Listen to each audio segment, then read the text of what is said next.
할렐루야. 주님의 교회 나오신 예배 나오신 여러분 환영하고 축복합니다. 요한복음 15강 초막절에 대해서 또 오늘 은혜 나눌 텐데요. 오늘 은혜 받을 말씀은 요한복음 7장 37절에서 52절입니다. 제가 먼저 기도하겠습니다. 고마우신 하나님, 하나님의 은혜가 너무나도 감사를 드립니다. 하나님이 세상을 이처럼 사랑하사 독생자를 주셨으니 이는 그를 믿는 자마다 멸망치 않고 영생을 얻게 하려 하십니다. 우리에게 영원한 생명 주시기 위해서 이 땅에 오신 우리 주 예수 그리스도 요한복음의 이 말씀을 오늘도 이렇게 나누게 하신 아버지 감사를 드립니다. 전하는 자나 듣는 자가 함께 큰 은혜의 시간이 되게 하시고 우리가 깨달을 수 있는 아버지 영안이 열려지고 영의 귀가 열려지고 마음의 할례를 베풀어 주사 하나님의 그 비밀한 깊은 세계 영의 세계를 볼 수 있도록 하나님 도와주시옵소서. 우리 주 예수 그리스도의 이름으로 감사 기도하옵나이다. 아멘. 요한복음 오늘 본문이 37절에서 52절까지인데요. 우리 37, 38, 39절 우리 집사님이 한번 세 절을 먼저 읽어주십시오. 명절 끝날 곧 큰날에 예수께서 서서 외쳐 이르시되 누구든지 목마르거든 내게로 와서 마시라.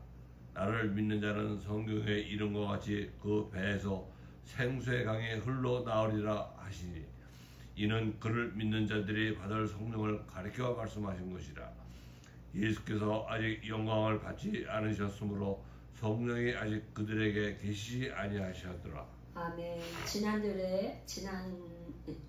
지난주일은 저희가 영상을 찍지 못했어요. 그 전에 지금 초막절을 우리가 7장이 초막절이라고 배경이 초막절이라고 해서 우리가 했는데요. 지금 이제 예수님이 초막절에 명절 끝날 지난주에 절기로 본 요한복음에서 우리가 이제 세 가지 유월절이 나오고 오늘 본문에 있는 것처럼 초막절이 나오고 그 다음에 이제 수전절이 나온다고 해서 그거에 대해서 절기를 얘기했어요. 그게 초막절인데 지금 7장이 배경이 초막절이에요. 초막절. 그런데 이제 명절 끝날 곧 큰 날에 이렇게 이제 시작이 돼요. 그러니까 지금 초막절은 7일 동안인데 처음 시작할 때에서부터 일주일 동안 지내고 8일째 되는 날 이제 8일째 되는 날이 이제 큰 날이에요. 그런데요, 초막절은 한번 제가 이제 조금 요 설명을 좀 드리고 본문을 보는 게 도움이 될 것 같아요. 이 요한복음에는 예수님께서 뭐라 그랬냐면 우리 가운데 거하신 장막. 그러니까 이스라엘 백성들이 출애굽을 해갖고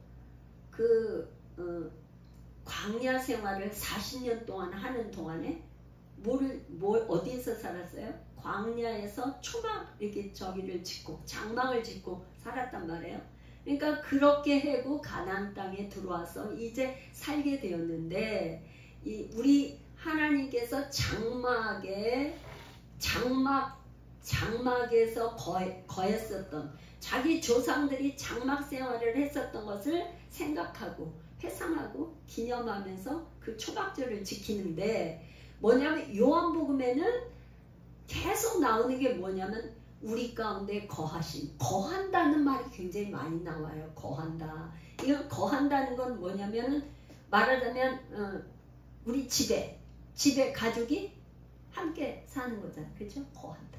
그러니까 우리 예수님, 하나님의 아들이신 예수님이 우리와 함께 산다 이런 말이에요. 거한다니까. 장막에서 함께 거한다는 산다는 거예요. 그게 임마누엘이죠. 임마누엘. 그래서 이 요한복음에는 거한다 이런 말이 반복적으로 계속 나와요. 그걸 좀 염두에 두시고, 그래서 요한복음 2장 10에 20에 보면 예수님의 육체가 성전이 되는 것, 새로운 장막이 되는 것을 요한복음 2장에서 얘기를 했어요. 요한복음 2장에서 이 성전을 허물라. 그럼 내가 3일 만에 다시 일으키리라. 그러니까 유대인들이 깜짝 놀랐잖아. 이 성전을 뭐 40몇 년 동안 지은 성전을 어떻게 3일 동안 지냐. 그거는 뭐예요? 예수님의 육체가 죽으신 다음에 다시 부활하시는 거. 그래서 예수님의 몸이 성전이 되는 것을 계시해 주시기 위한 거죠. 그래서 오늘 이제 뭐냐면, 오늘 지금 7장 37절부터 첫 주에 뭐냐면, 예수님이 누구든지 목마르거든 내게 와서 마시라. 누구든지 목마르거든 내게 와서 마시라. 이게 뭐냐면, 예수님이 이제 생수의 근원이라는 것을 말씀하시는데, 이 초막절에는 뭐냐면은 아침에 일찍 제사장들이 그 생수를 목가에 가서 물을 떠다가 제단에다 이렇게 뿌리는 거를 아침마다 하는 거예요. 아침마다.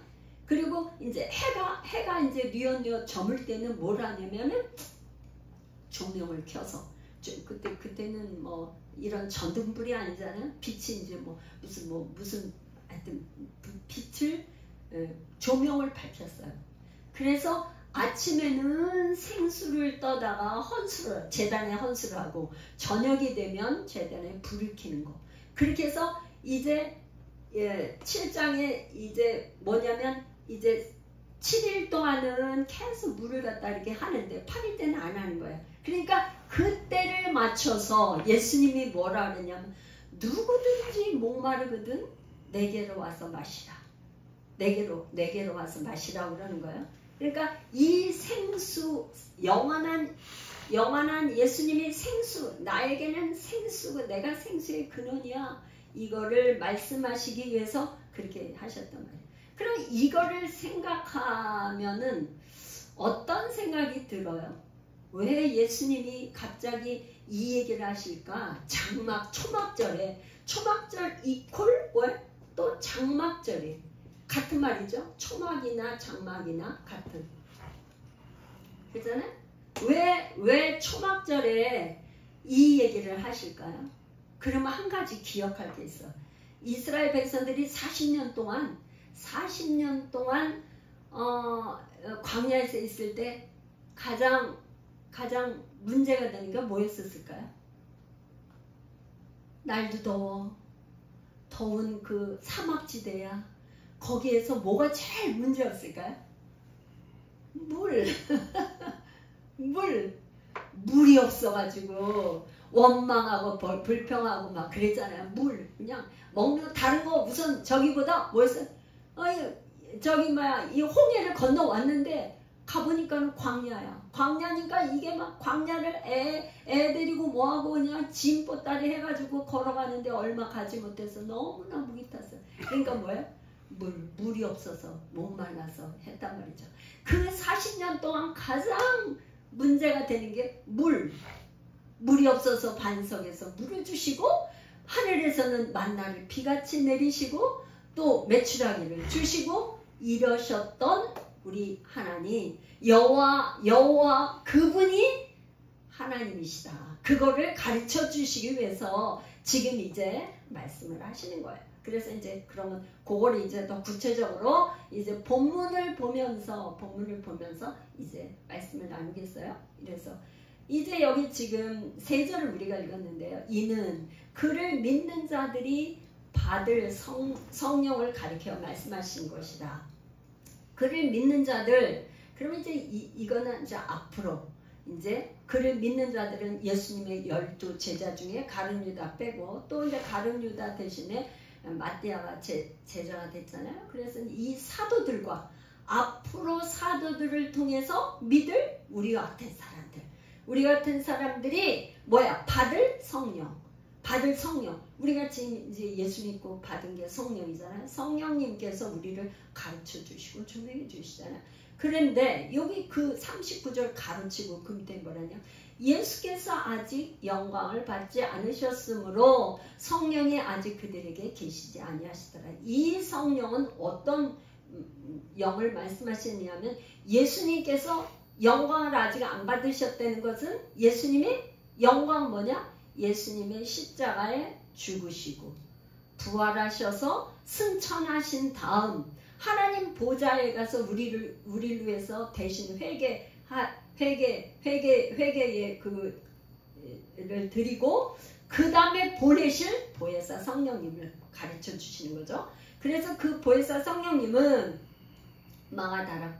마가다락방에서 이제 120명의 성도들이 성령을 받으셨잖아요. 그걸 얘기하는 거죠. 자, 그래서 유대인의 지금 이제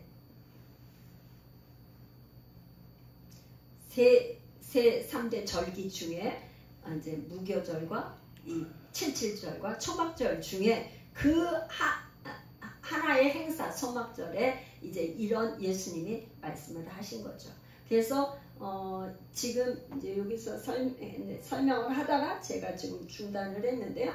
생수의 그늘이고 저녁에는 뭐라 돼? 빛, 조명을 비친다 그랬잖아요. 그래서 8장에는 예수님이 그러신 거야. 나는 세상의 빛이다.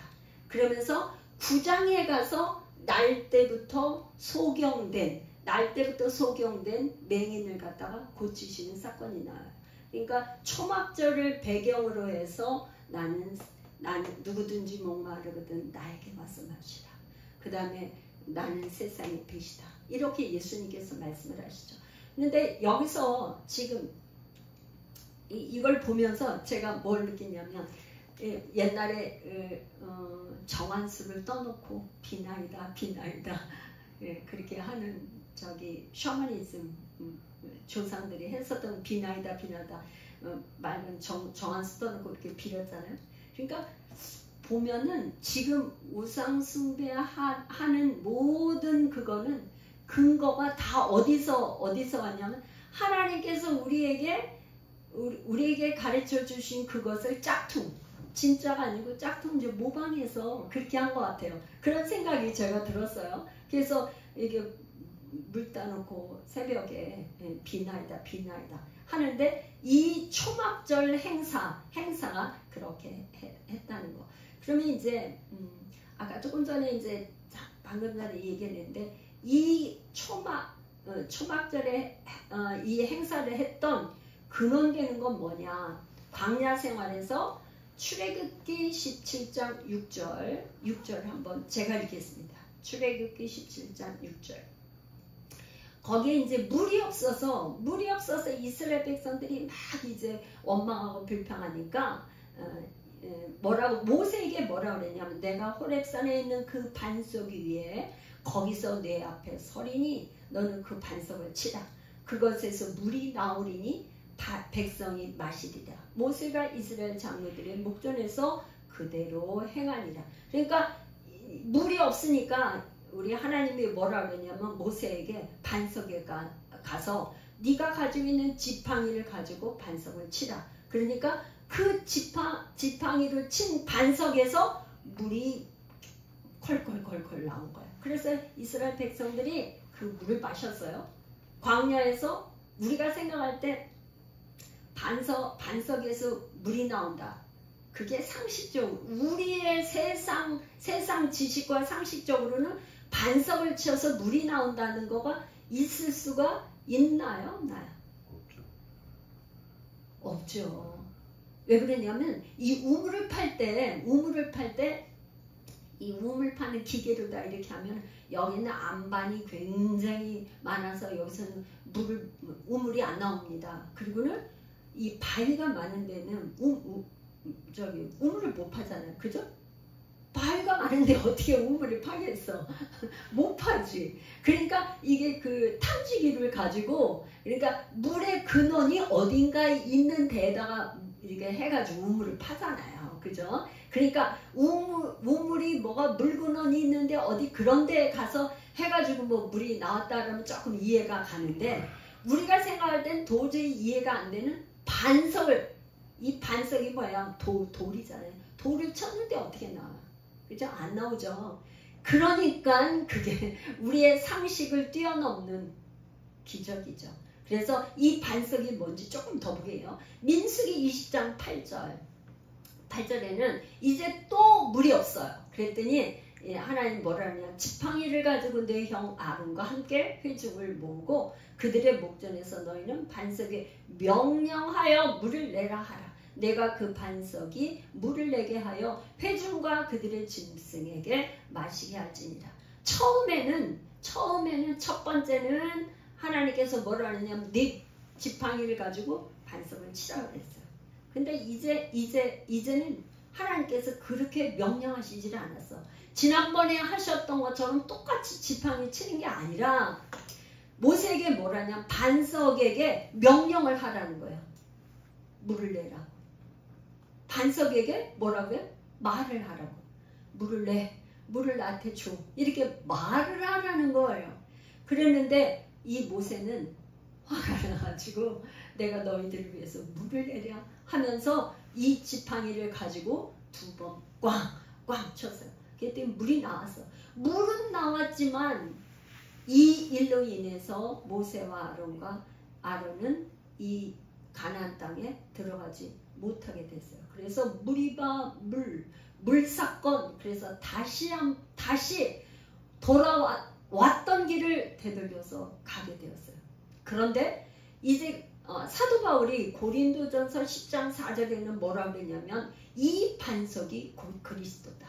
그러니까 이 처음에 반석이 그리스도인데 반석을 친 거는 예수님이 우리를 위해서 십자가에 지신 거.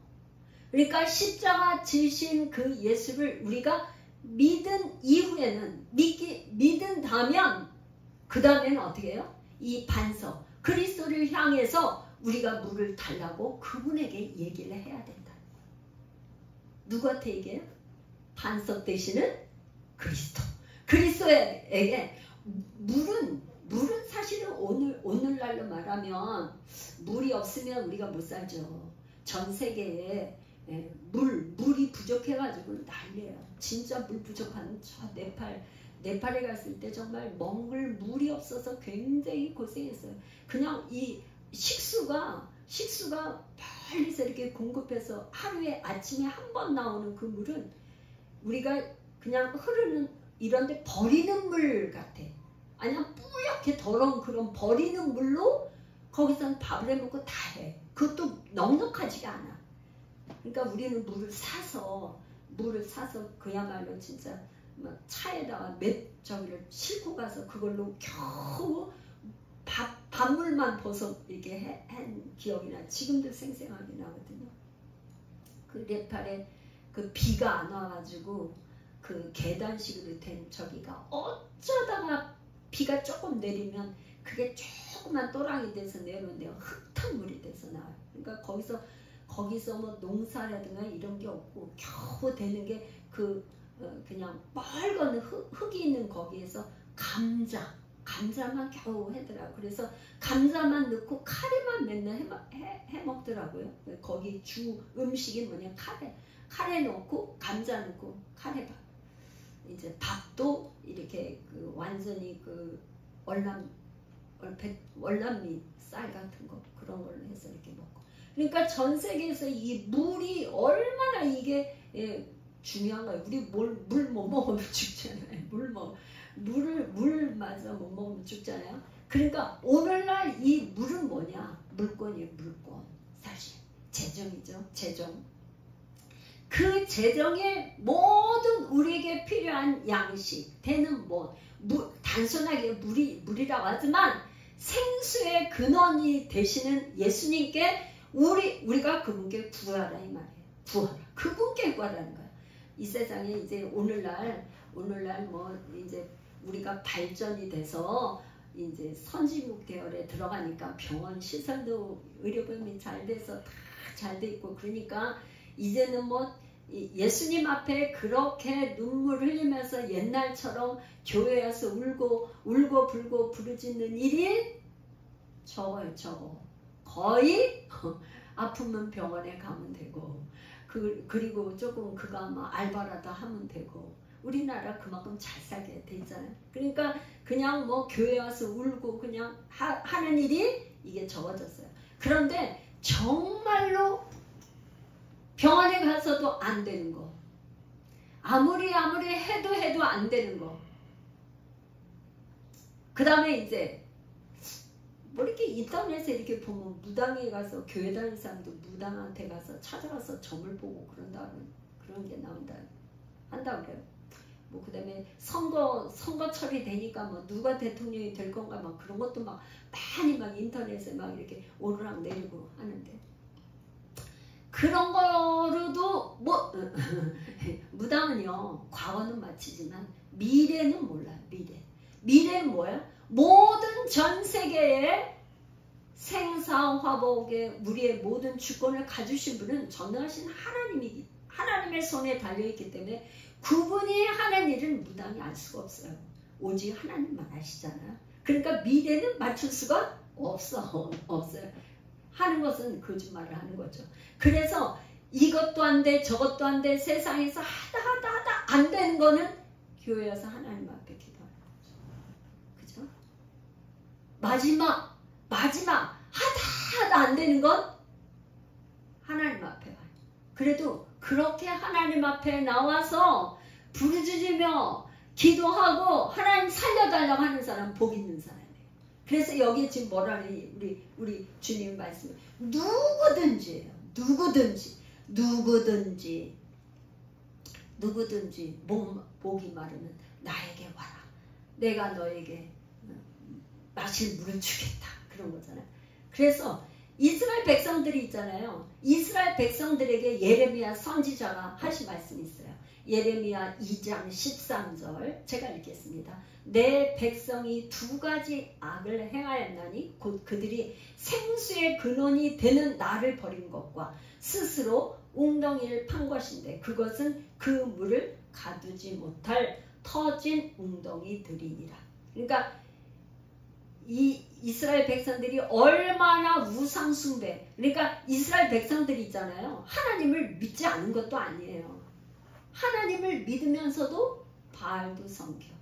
그러니까 뭐냐, 하나님을 믿으면서도 그 가나안 땅에 살면은 농사를 짓는 데는 바알이 비를 내려주는 신이라 해가지고 바알도 믿고 하나님도 믿고 이렇게 왔다 갔다 이리 갔다 저리 갔다 그렇게 했어요. 그랬더니 예레미야 선지자를 통해서 하나님께서 하신 말씀이 너희들이 두 가지 악을 행했어. 뭐냐?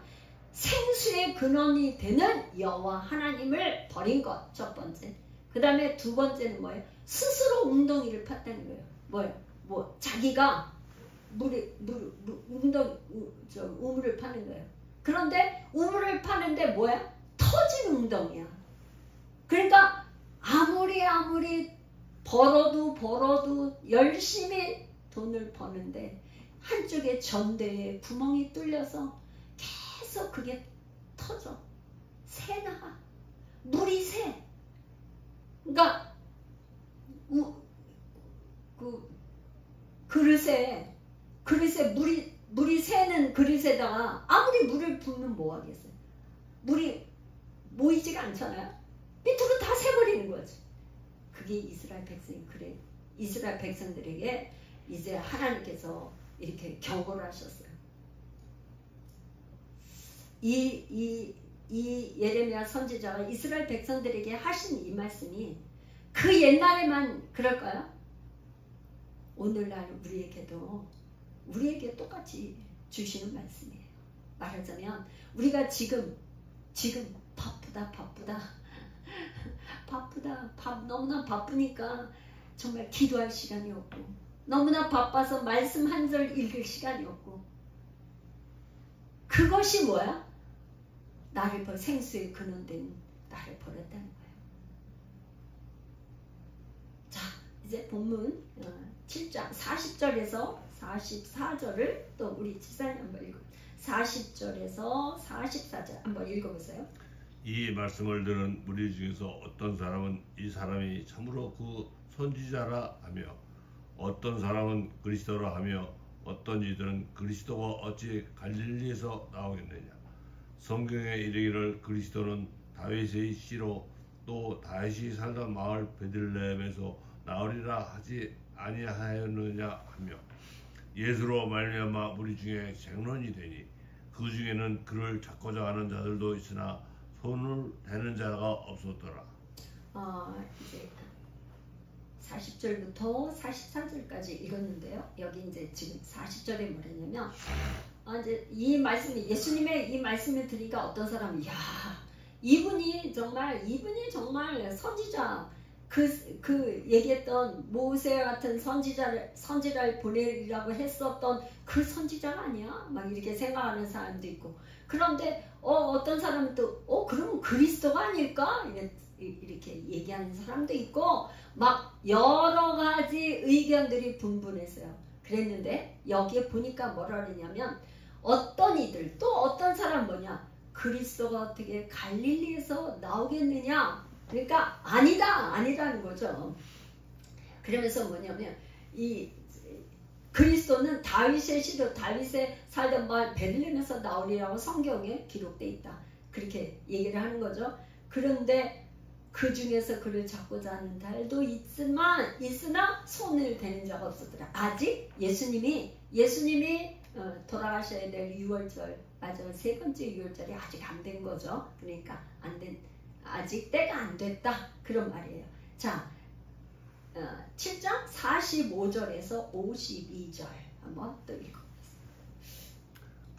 아랫사람들이 대제사장들과 바리새인들에게로 오니 그들이 묻되 어찌하여 잡아오지 아니하였느냐.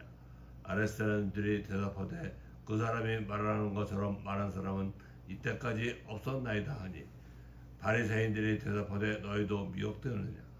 당국자들이나 바리새인 중에 그를 믿는 자가 있느냐. 율법을 알지 못하는 이 무리는 저주를 받은 자로다. 그 중에 한 사람 곧 전에 예수께 왔던 니고데모가 그들에게 말하되 우리 율법은 사람의 말을 듣고 그 행한 것을 알기 전에 심판을 하느냐. 그들이 대답하여 이르되 너도 갈릴리에서 왔느냐 찾아보라. 갈릴리에서는 선지자가 나가지 못하느니라 하였더라. 아멘. 자, 이제 여기 이제 45절에서 이제 52절까지 한번 보겠어요. 아랫사람들 그러니까 성전에서 그 경비병 일하는 사람들이에요. 그 사람들한테 바리새인들이 뭐라 그러냐 빨리 이제 그 사람을 예수님을 잡아오라고 이렇게 명령을 했어요.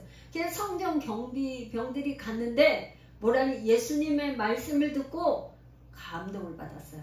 그러니까 예수님의 그 권위에 깜짝 그냥 권위에 압도가 돼가지고 놀란 거예요. 그거를 마태복음 7장 29절에는 뭐라고 이렇게 표현을 하고 있냐면 이는 그 가르치시는 것이 권위 있는 자와 같고 그들의 서기관들과 같지 아니함이로라. 이 성전 경비병이 가서 예수님의 잡아오려고 갔지만 오히려 예수님의 권위에 눌려서 이제껏까지도 한 번도 들어보지 못한 그런 말씀을 하시니까 오히려 잡아올 수가 없어. 그 권위에 눌려가지고. 그런데 여기 지금 성전 경비병과 바리새인들하고 비교가 되지 않아요? 바리새인들은 뭐냐면 잡아오라고 이렇게 하는데 이 바리새인들과 같이 마음이 굳은 마음이 돼갖고 마음이 강팍해서 있는 사람들은 예수를 받아들일 수가 없어요. 예수님의 말씀이 들리지가 않아요. 들리지가 않아. 오늘날도 예수님이 빠지고 예수님 없이 교회에 나오기는 나오는데 예수님은 안 계셔. 그렇게 되면 어떻게 되냐? 마음이 굳은 마음. 하나님 말씀이 들리지 않는 거죠.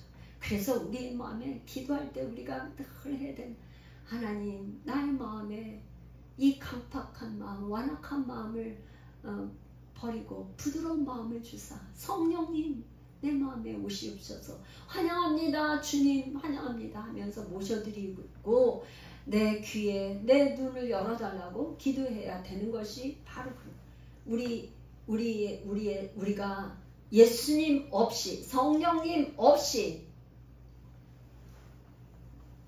하나님의 말씀을 기록된 말씀을 이렇게 지식적으로 잘 지키는 것만 가지고는 이게 신앙생활이라 할 수가 없어요.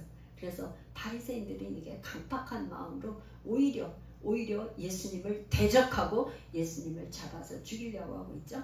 그런데 여기에 보니까 뭐라 그러냐면 율법을 알지 못하는 이 무리는 저주받은 자로다.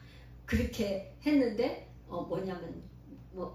그 중에 한 사람 그 전에 예수께 왔던 니고데모가 원래 바리새인이잖아요. 근데 밤에 찾아와서 예수님 보고 뭐라 그랬냐면 우리가 당신은 하나님께로 오신 분입니다.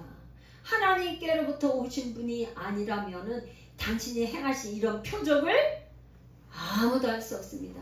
하면서 밤에 니고데모가 예수님 앞에 찾아왔어요. 그랬는데 이 니고데모는 이제 점점점 마음이 바뀌는 거잖아요. 그러니까 지금 7장에 와서 예수님을 변호해 주는 거예요. 변호.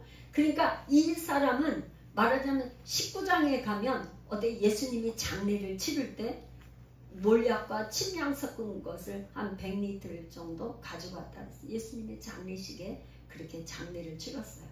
그러니까 이 니고데모와 같은 사람은 이 요한복음이 기록될 때 그때 당시에 숨은 그리스도인들이 많았어요. 그러니까 회당에서 축출이 돼. 그러니까 그리스도를 믿는다 그러면 회당, 유대인들이 10사람 이상이 모이면 회당이 되는데 그 회당에서 몰아내는 거예요. 그리고 그런 것 정도가 아니라 유태인들이 그리스도인이 예수를 믿는 사람은 이단으로 취급을 해서 저주하는 기도문을 했어요. 회당에서. 그래서 그 앞에서 그렇게 얘기를 드러내놓고 하지 못했는데 니고데모는 어떻게 돼요? 오히려 예수님을 변호하잖아요. 그러니까 숨은 그리스도인에서 커밍아웃을 하는 거예요. 내가 그 예수님을 변호하는 거. 우리가 어디 이 세상에 나와서 있을 때 내가 조금이라도 손해보는 일이 있으면 나 예수 믿는 사람이라고 말을 못할 때도 있죠. 니고데모처럼 그렇게 했다가 점점점 강하고 담대해지면 내가 나 예수 믿는 사람이라고 자기의 신분을 말할 수 있겠죠. 51, 52절에 가니까 뭐라 그러냐면 너도 갈릴리에서 왔느냐. 지금 니고데모가 이렇게 예수님을 변호하니까 우리 율법은 사람의 말을 듣고 그 행한 것을 알기 전에 심판하느냐. 그러니까 그 율법은 뭐냐면 어떤 사람을 죄가 있다고 할 때 신명기 19장 15절에 뭐라냐. 사람의 모든 악에 관하여 또한 모든 죄에 관하여는 한 증인으로만 정할 것이 아니요 두 증인의 입으로나 또 세 증인의 입으로 그 사건을 확정할 것이다. 그러니까 두세 사람의 증인이 있어야 돼. 말하자면 이 사람이 죄인이다 하려면은 두세 사람이 증인이 있어야 되는데 지금 그런 증인도 없는데 이렇게 잡아오라고 할 수 있느냐 그런 얘기예요. 그러면서 뭐라니 여기 한 가지 갈릴리에서는 선지자가 나지 못하느니라. 그런데 이 말이 틀린 말이에요. 지금 바리새인들이 하는 말이 편견과 오해란 말이에요. 왜? 갈릴리에 선지자가 있었어요. 누가 있었느냐? 요나 선지자. 그래서 아미떼의 아들 요나는 갈릴리 북부 스불론 지파의 출신의 선지자였거든요. 그런데 이스라엘 왕 여로보암 2세 때 살았던 선지자예요. 그런데 요나서 1장 17절에 보면 여호와께서 이미 큰 물고기를 예비하사 요나를 삼키게 하셨으므로 요나가 밤낮 3일을 물고기 뱃속에 있으니라. 그러니까 우리 어린이 예배에 가면은 요나 이야기 전도사님들이 많이 이야기하고 이런 저기도 많이 나오잖아요. 그런데 이 요나 이야기가 말하자면 예수님이 3일 동안 무덤에 갇혀 있었던 거나 요나가 3일 동안 고기 뱃속에 있다가 고기가 이제 육지에 나서 토해가지고 살아났어요. 그러니까 예수님이 뭐라 그랬냐면 마태복음 12장 39절 또 누가복음 11장 29, 30절에 예수님이 뭐라 그랬냐면 무리가 모였을 때 예수께서 말씀하실 때 이 세대는 악한 세대라. 표적은 구하되 요나의 표적밖에 보일 표적이 없다. 그러니까 표적을 보여줘. 너가 정말 당신이 그리스도인지 아닌지 우리가 그거를 판단할 표적을 보여달라고 하니까 예수님께서 뭐라 하냐. 이 세대는 악한 세대이다. 왜? 예수님이 많은 표적을 보여주셨어요. 그죠? 지금 마테마가 누가 요한복음 여기에서 이 앞에서 뭐야? 베데스가 38년 된 병자도 고치고 많은 표적을 보여줬지만 믿지 아니하는 거야. 그러니까 예수님이 뭐라 그러냐면 나는 너희들에게 보일 표적이란 요나의 표적밖에 없다. 그러면서 요나가 니느웨 사람들에게 표적이 됨과 같이 인자도 이 세대에 그러니라. 그러니까 요나가 이게 고기 뱃속에 3일 동안 있었던 것처럼 예수님이 무덤에 3일 동안 있다가 부활하실 것을 그게 나의 표적이야. 내가 그리스도라는 표적은 무덤에서 있다가 부활하는 거 이게 표적이야. 다른 게 표적이 아니야. 가장 큰 표적은 무덤에서 부활하는 거. 이게 그리스도라는 표적이라는 거야. 그런데 이제 갈릴리에 대한 거 왜 지금 이 사람들이 갈릴리에서는 선지자가 나지 못한다고 바리새인들이 그렇게 하면서 이렇게 그런 말을 왜 했을까요? 이 갈릴리를 바리새인들이 무시하고 멸시하고 갈릴리 사람들을 천대하는 거예요. 왜 그랬었느냐?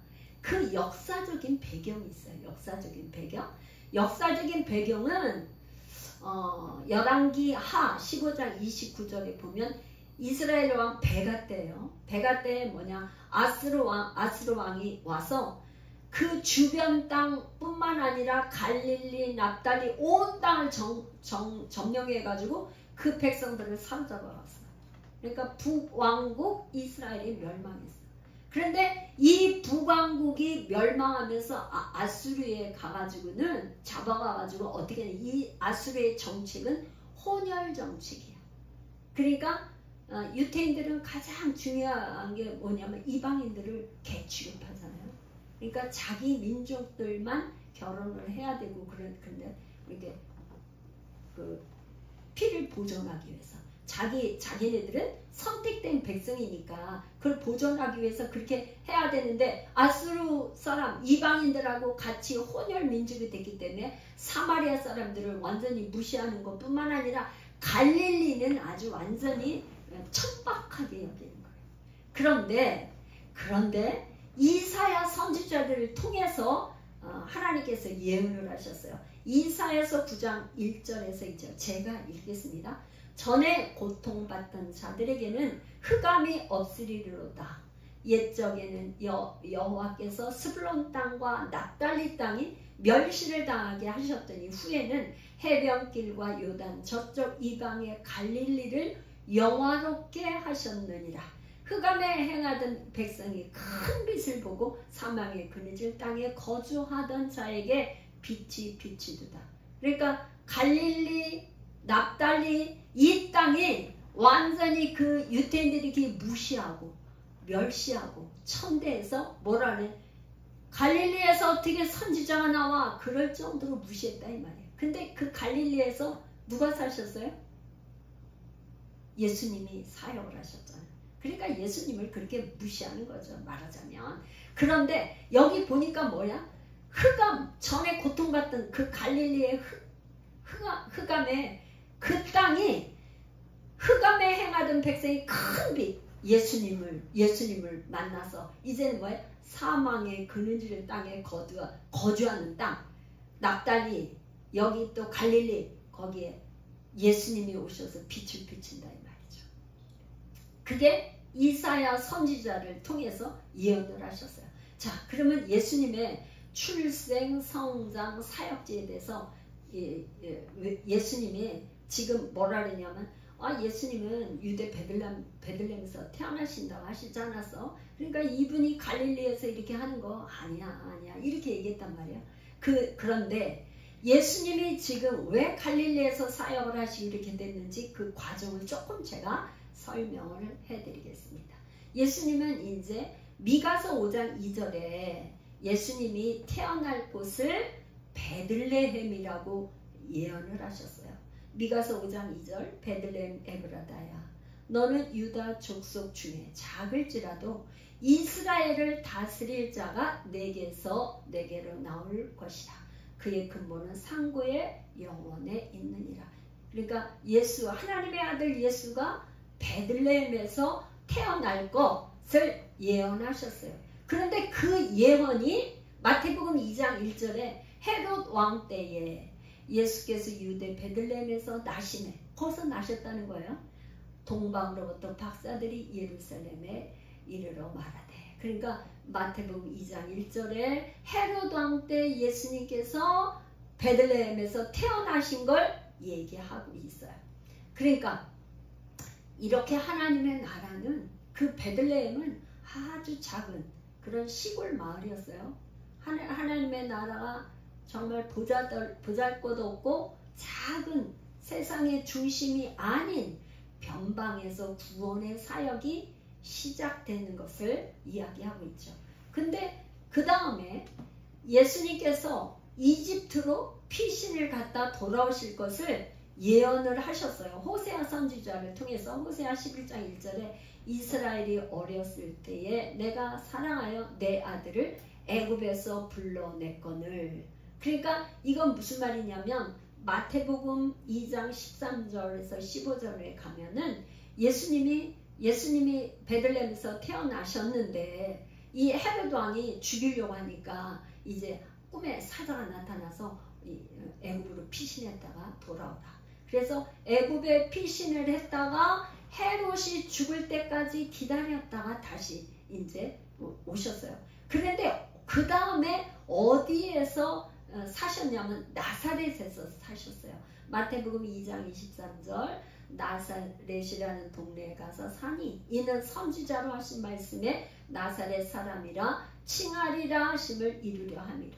근데 구약에서 나사렛 사람이라 칭하심을 받으리라 한 마태가 기록한 이거가 찾아보기는 어렵더라고요.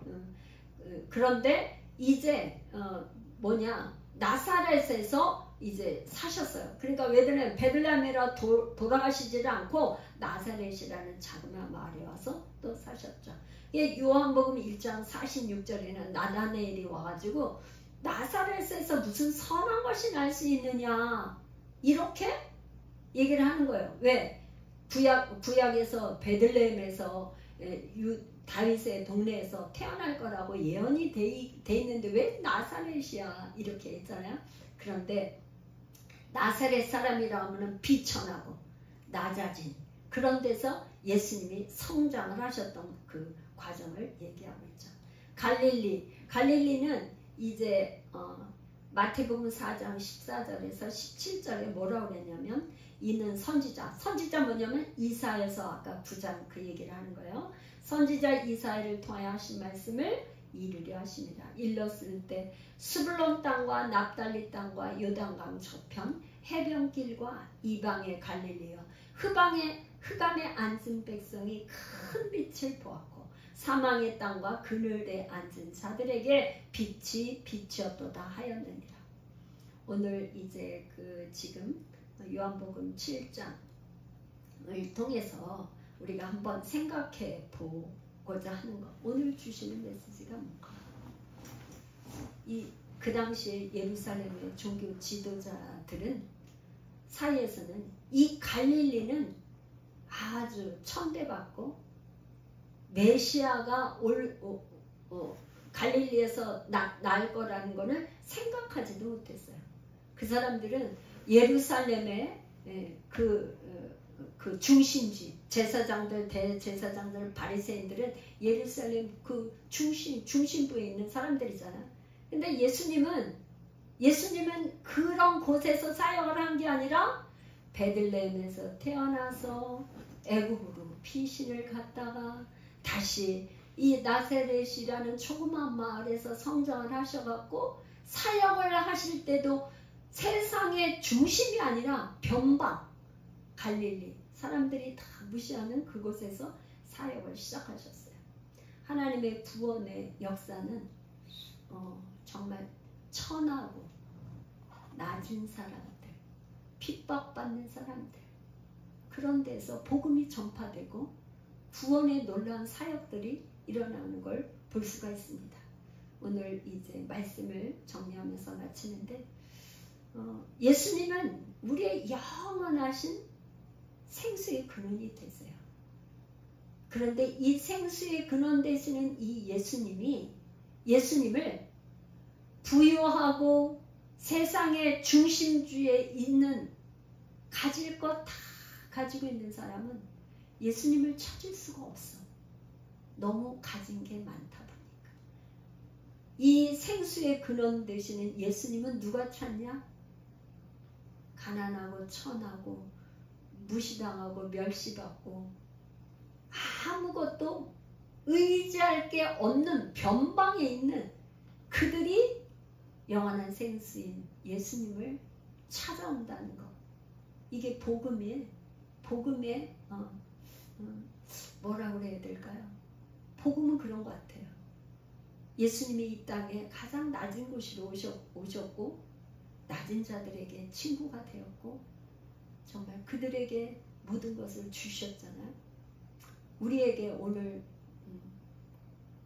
우리는 마음이 얼마나 가난한 마음이 되고 있는지, 예수님을 얼마나 사모하는 마음이 되고 있는지, 얼마나 예수님을 부르짖고 찾고 또 두드리는 그런 마음에 그런 마음이 있는지, 구하라 주실 것이요, 찾으라 찾을 것이요, 문을 두드리라 열릴 것이라고 말씀하셨는데,